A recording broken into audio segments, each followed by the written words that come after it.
Oui, bien évidemment, c'est le soulagement pour mes collègues ainsi que pour les policiers en général, même si nous comprenons parfaitement le désarroi des familles.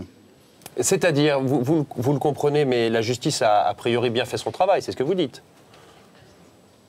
Oui, tout à fait. C'est-à-dire que le tribunal s'est exprimé sur le fond de droit. Comme nous l'avons dit, ça fait 10 ans que nous soutenons nos collègues. Ça fait 10 ans que nous les soutenons en disant qu'on n'a rien à leur reprocher pénalement. Aujourd'hui, notre position est confortée par le jugement du tribunal.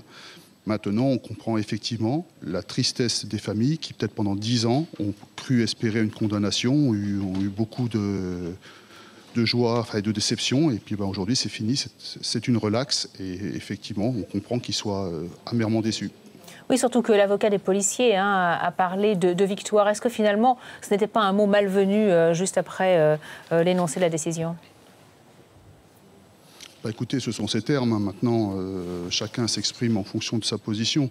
Nous sommes satisfaits, comme je vous dis, pour nos deux collègues et également pour toutes les conséquences qu'une condamnation aurait entraînées sur nos interventions futures et à venir. C'est-à-dire ?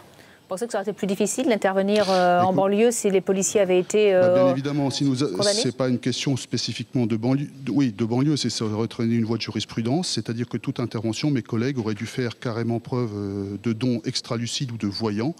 Et je pense qu'au bout d'un moment, ça aurait été très compliqué d'intervenir et ça aurait eu des répercussions sur la sécurité de nos concitoyens.